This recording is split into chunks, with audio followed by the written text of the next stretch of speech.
Come, let us explore the new 2025 method to make your future self proud.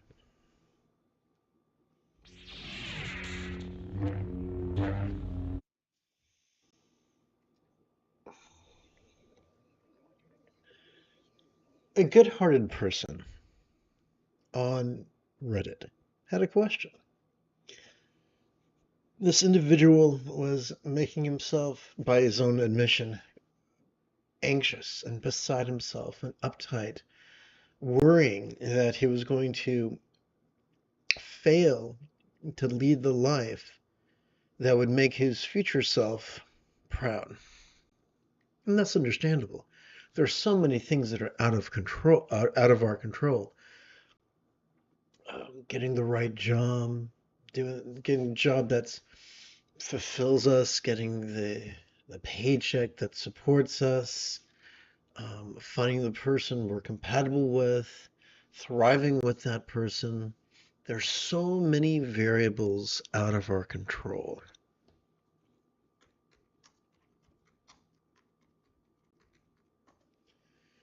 Fortunately, there's a great probability that our future self, if there is such a thing, is going to be much wiser than we are right now. Is going to have a view of reality that is much bigger. They'll be using bigger picture thinking than we are right now.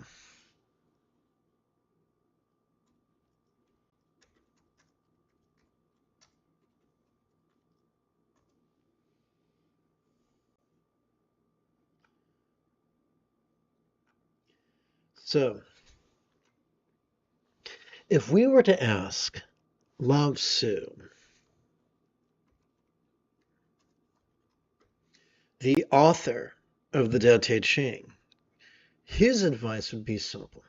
First, he would caution us that people far more handsome than ourselves, people far more lucky than ourselves, people far more wealthy than ourselves, people far more fortunate than ourselves, people far more smart than ourselves have utterly shipwrecked their lives by indulging their controlling tendencies of quote unquote making it happen.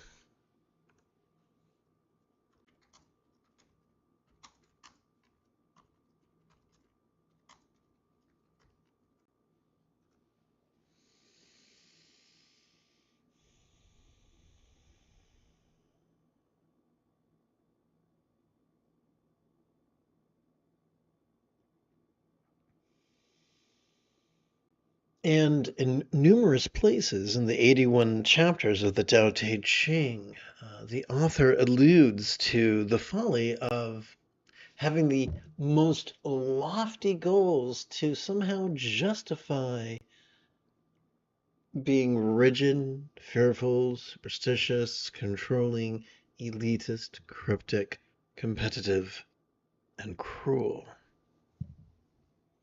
They consider the phrase the so-called righteous man rolls off his sleeves and uses violence to persuade people to do the right thing. This is, of course, a paraphrase. So what should we do then? We need to cultivate, we have three choices. We can continue being controlling, we can be completely scattered, or we can find the happy medium between those two extremes, which would not be scattered spontaneity, but instead would be centered spontaneity. Now, you could say, well, hey, Lama Jigme, if I knew how to be if I knew how to walk habitually in centered spontaneity, I wouldn't be here, would I? Fair point. The key, what is then the key to cultivating centered spontaneity? It's as simple as mindfulness and meditation. Some of the greatest scientific luminaries have freed the creativity of their mind through mindfulness and meditation. And mindfulness is not concentration. Concentration will kill your creativity. It'll kill your spontaneity. It'll make you cranky and anxious. But practicing mindfulness and meditation creates a neurological habit. It cultivates the neural pathways required for us to master the centered spontaneity that the Buddha described as right effort and that we might describe as effortless effort. So let's tie this up in a big red bow. What's that?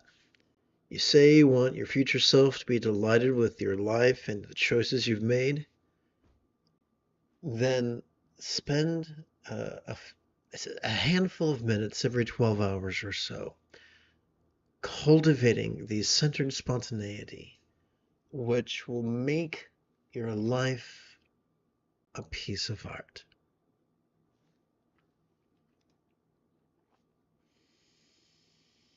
Having completed our opening lesson, let's shift gears. It is General Leo Organa's Saturday evening. Come, let us meditate like a Jedi after approximately 30 seconds of housekeeping. This is Lama. This is the Renegade Lama Jigme Gyatso of the Buddha Joy Meditation School.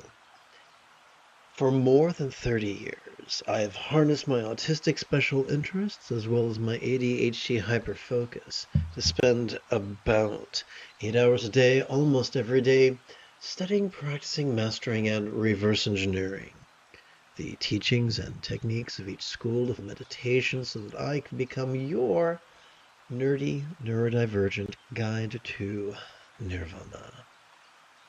Welcome, my friends, to Meditate Like a Jedi, which is made possible due to the generosity of viewers just like you.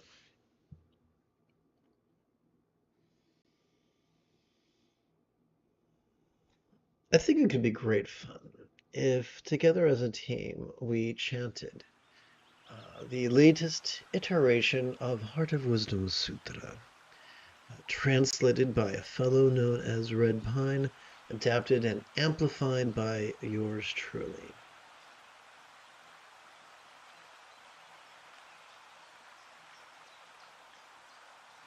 Ah, that's the mistake. Okay.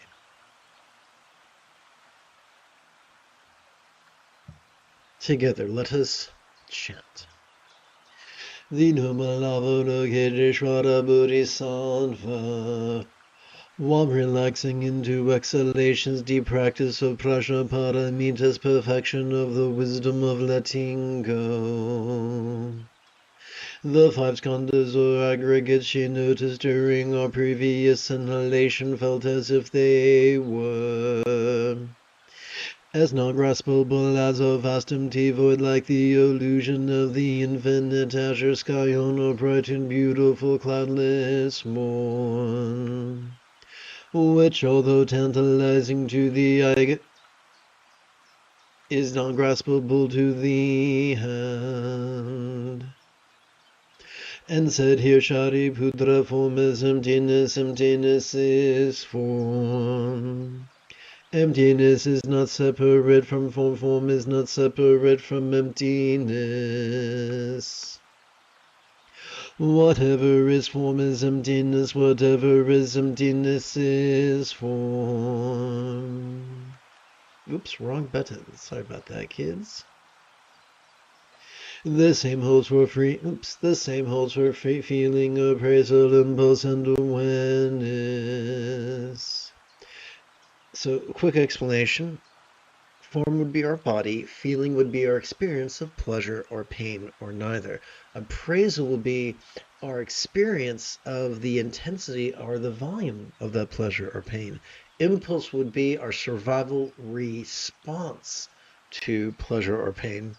And awareness is self-explanatory. If form, feeling, appraisal, and impulse were running around playing football, awareness would be the stadium in which the game was taking place. Let's continue.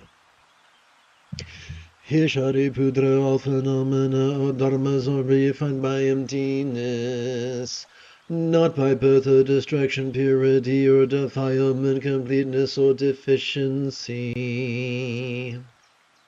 Therefore, Shariputra, in emptiness there is no form, no feeling, no appraisal, no impulse, and no awareness is tyranny. So, our job is not to take a hacksaw to the top of our head, reach in with an ice cream scoop and lobotomize ourselves.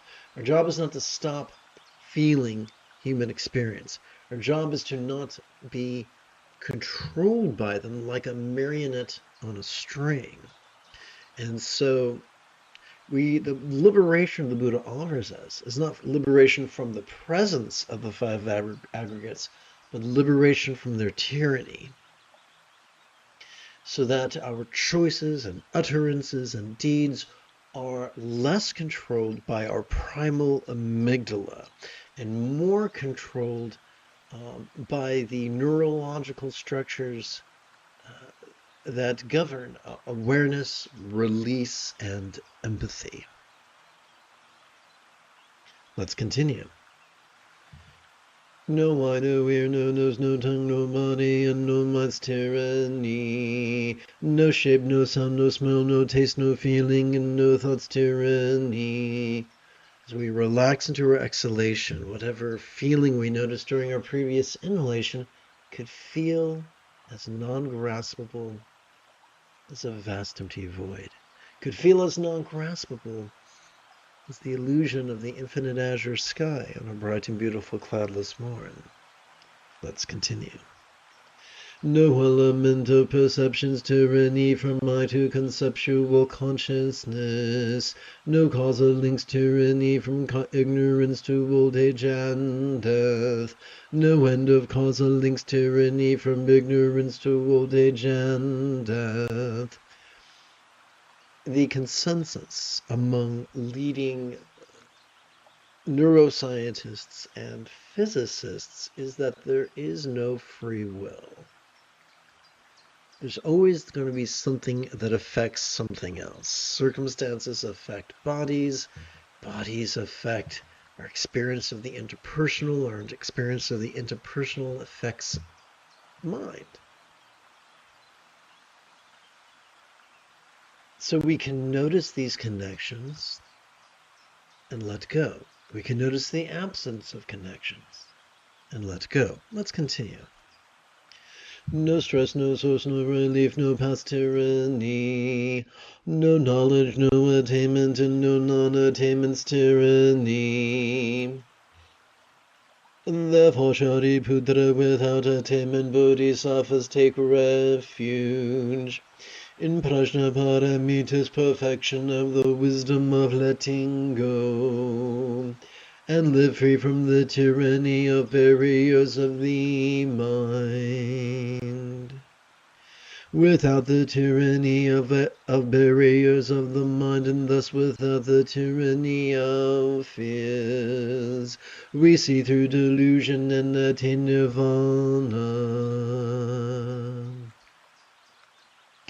All Buddhas, past, present, and future, also take refuge in Prajnaparamita's perfection of the wisdom of letting go, and realize the unexcelled perfect enlightenment that is just that mastery of the Eightfold Path.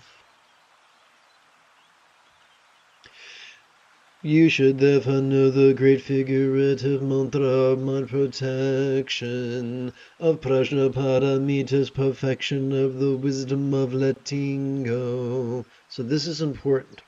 We're not dealing with a literal mantra, but a metaphoric mantra.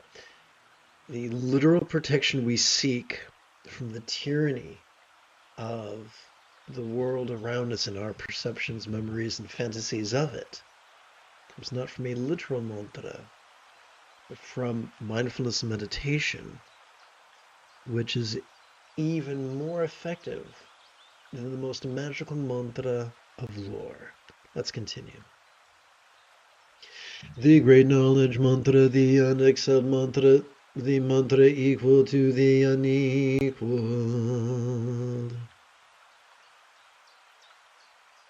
which heals all suffering and is true, not false. The mantra of Prajnaparamita is spoken thus. Gate gate para sam gate bodhiswaha.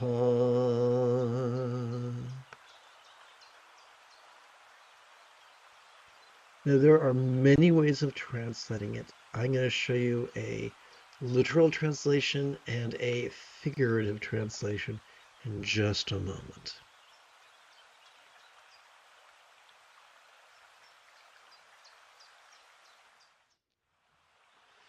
Gone completely, gone perfectly, and completely gone to enlightenment, may it be so.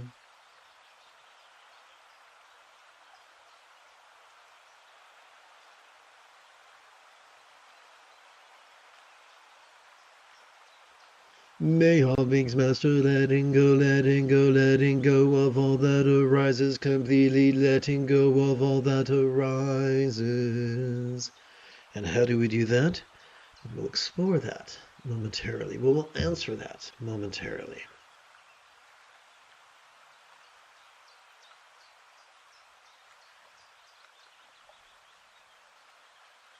We turn now to the latest iteration of very easy meditation practice text, or sadhana if you're nasty.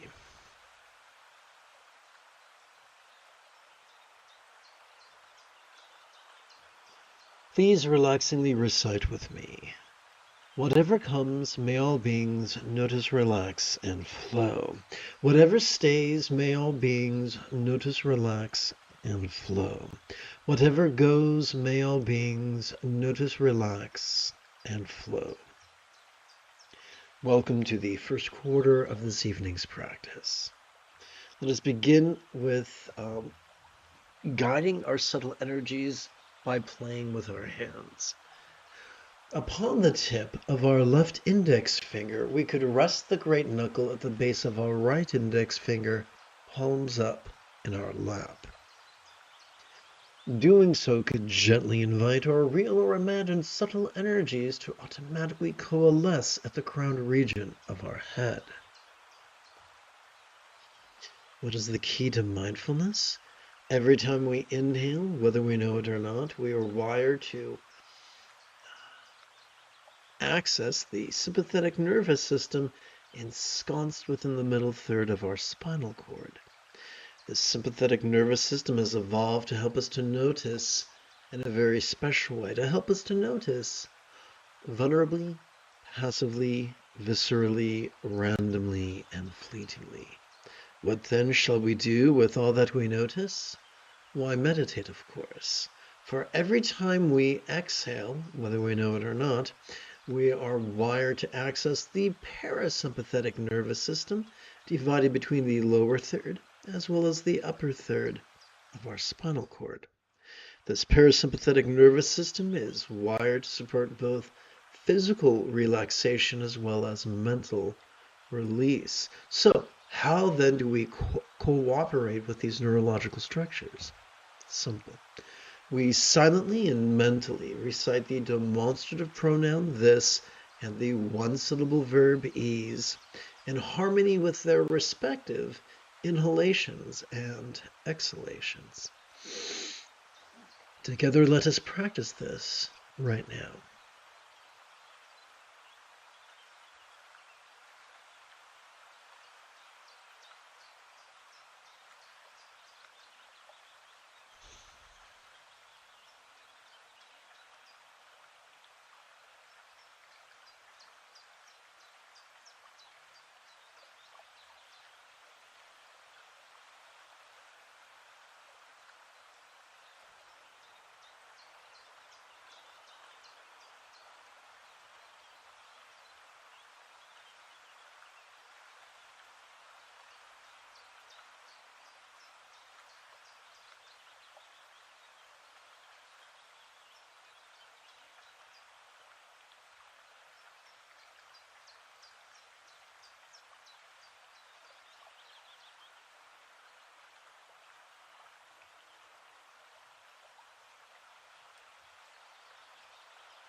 Good evening, and welcome to the second quarter of this evening's live stream.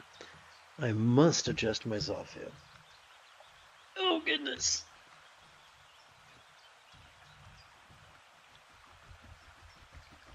Like a kitty cat, kneading, making biscuits.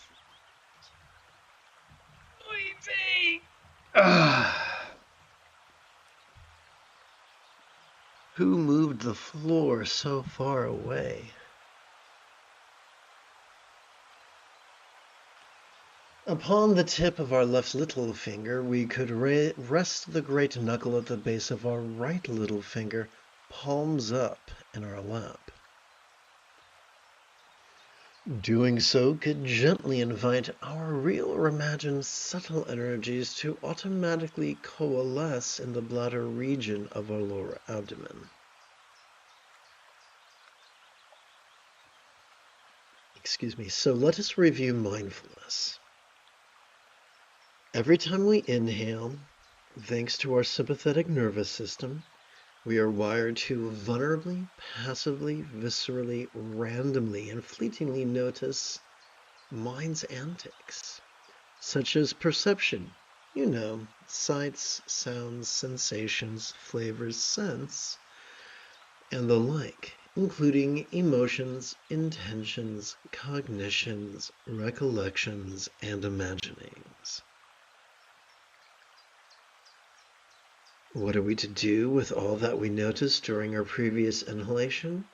While we meditate, of course. You see, every time we exhale, thanks to our parasympathetic nervous system, we are wired for both physical relaxation as well as mental release.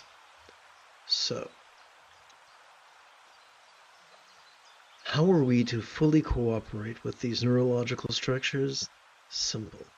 We silently and mentally recite the demonstrative pronoun this and the one-syllable verb ease during their respective inhalations and exhalations. It's just that simple. And if you can blend that with impeccable posture, that's even better. Together, what we would have is Jing, body's posture, Qi, inhalation and exhalation, and Shen, mind. There are some who would describe these three as the three treasures of the Tao. Let's practice.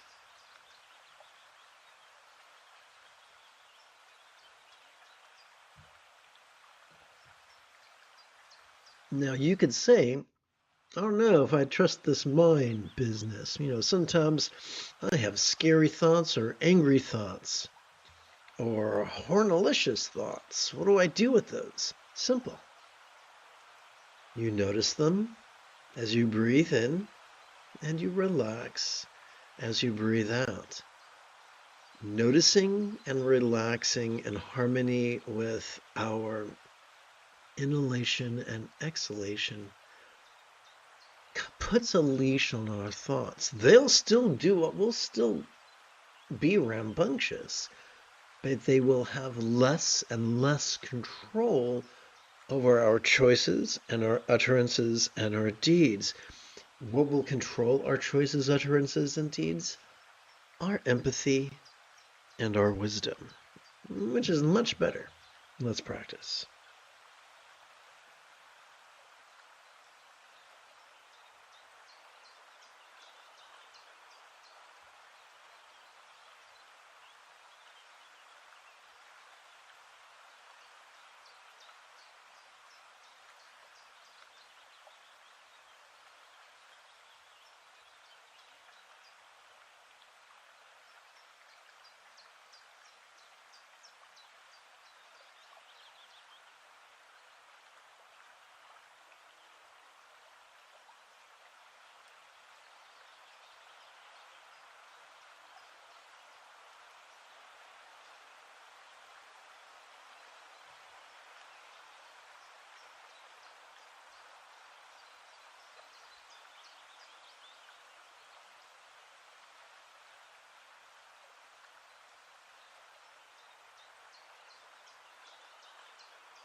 These simple exercises are the key not only to practicing letting go, but to mastering it.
Welcome to the third quarter of this evening's live stream.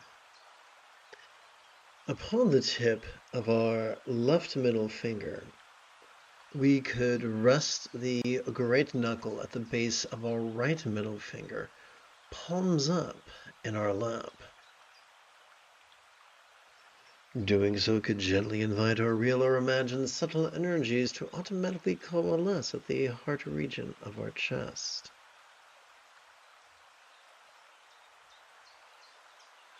Every time we inhale, thanks to our sympathetic nervous system, we are wired to vulnerably, passively, viscerally, randomly, and fleetingly notice all manner of phenomena, from the external to the internal, from the physical to the mental, from the pleasurable to the painful, from the interesting to the boring, from the glorious to the grotesque. What do we do with all that which we notice? Well, we meditate. Every time we exhale, we are already wired, thanks to our parasympathetic nervous system, for both physical relaxation as well as mental release. Therefore, the most efficient way to cooperate with our neurological architecture, the neurological architecture of our autonomic nervous system, is to silently and mentally recite the demonstrative pronoun this and the one-syllable verb ease in harmony with their respective inhalations and exhalations.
Those who concentrate sometimes focus on their breath.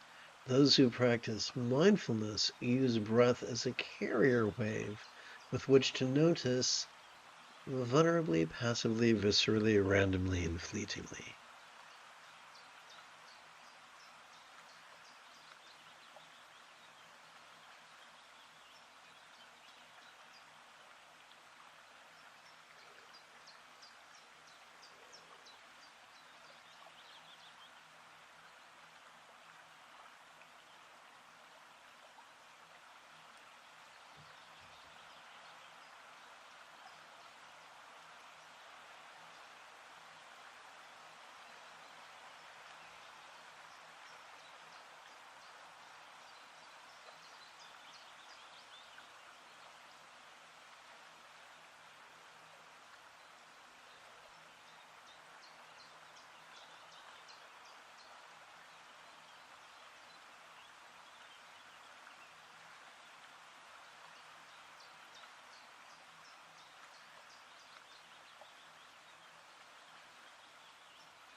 Welcome to the final quarter of this evening's live stream.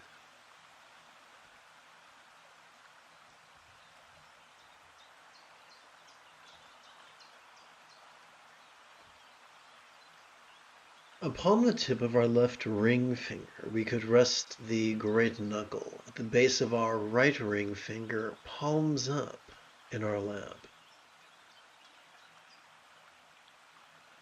Doing so could gently invite our real or imagined subtle energies to automatically coalesce at the navel region of our mid-abdomen.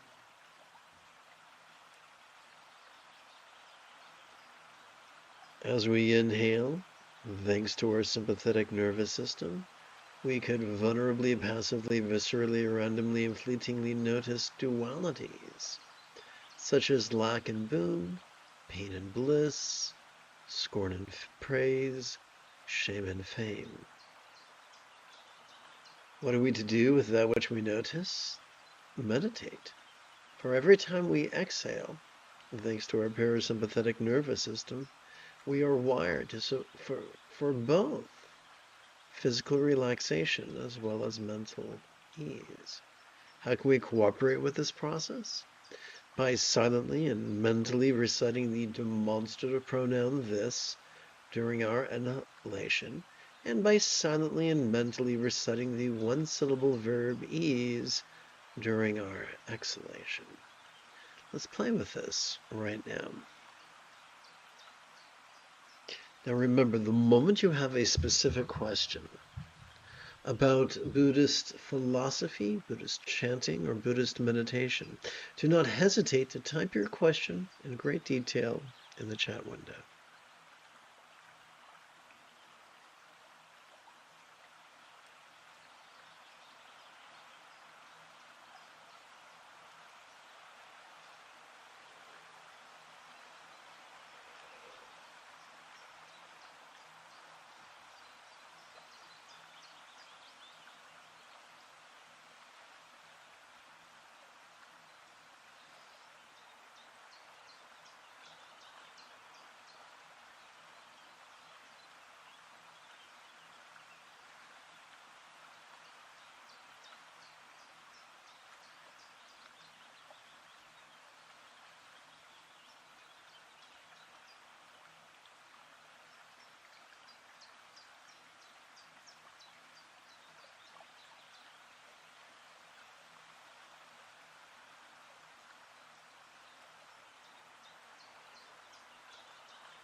You have taken your first step into a much larger world. If you feel that I have earned it, you could give this live stream a thumbs up. You could even help support this channel. In approximately 11 hours, I would very much like to return to lead tomorrow's morning meditation class and group practice. And if you are as geeky as me, may the Force be with you always.